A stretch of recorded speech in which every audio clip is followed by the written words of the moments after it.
The Tour de France is one of the toughest sporting events in the world. It's also one of the toughest sporting events to film, and that is because the race covers over 3,000 kilometers across 21 stages, each day starting and ending in a different location, passing through some of the most iconic and remote landscapes that France has to offer. I'm going to explain how it's filmed, why it's a technical masterpiece, who actually pays for it to be filmed, and who decides what channels get to show the race on TV.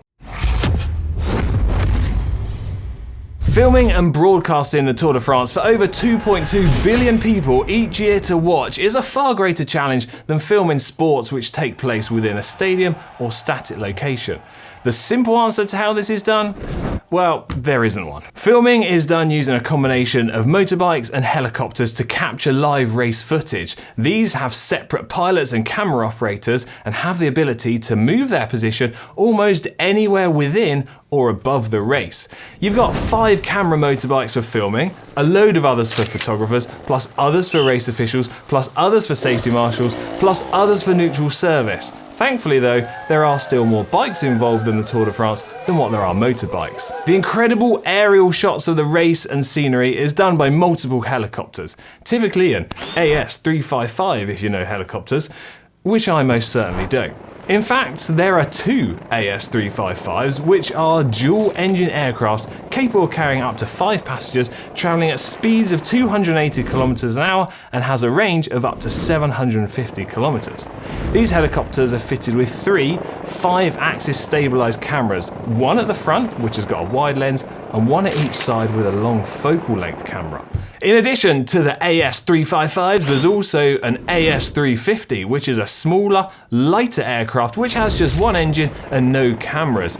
So what is the point of this helicopter? Well, the 2 AS355s film the race at low altitude in addition to the motorbikes, and then the footage is transmitted to the smaller AS350 helicopter, which tracks the race at a higher altitude, some 600 meters or so. An external company called Helicopters de France operates and provides the service to the race organisers, presumably at a significant cost too, and they've done so since the 90s and they're highly regarded in their field. But it doesn't stop there, because according to the website Flight Radar 24/7, there are also 2 fixed-wing aircraft used as relay stations that continually circle above the race route. The Beechcraft 200 Super King Air is apparently the type of thing used in these applications, and if you look at the flight path that these planes takes, I wonder if they ever get dizzy. So the AS350 relay helicopter sends the footage up to the first aeroplane at approximately 3,000 meters, and then is transmitted up again to the other plane at approximately 6,000 meters before beaming it back down to the ground, where it's received by a ground satellite.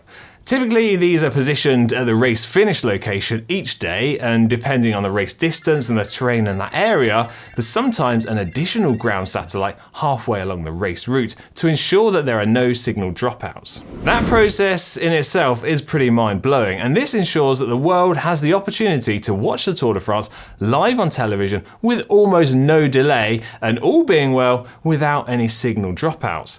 But deciding on which TV stations and outlets actually have the legal rights to show the race and who pays for it is another complicated process.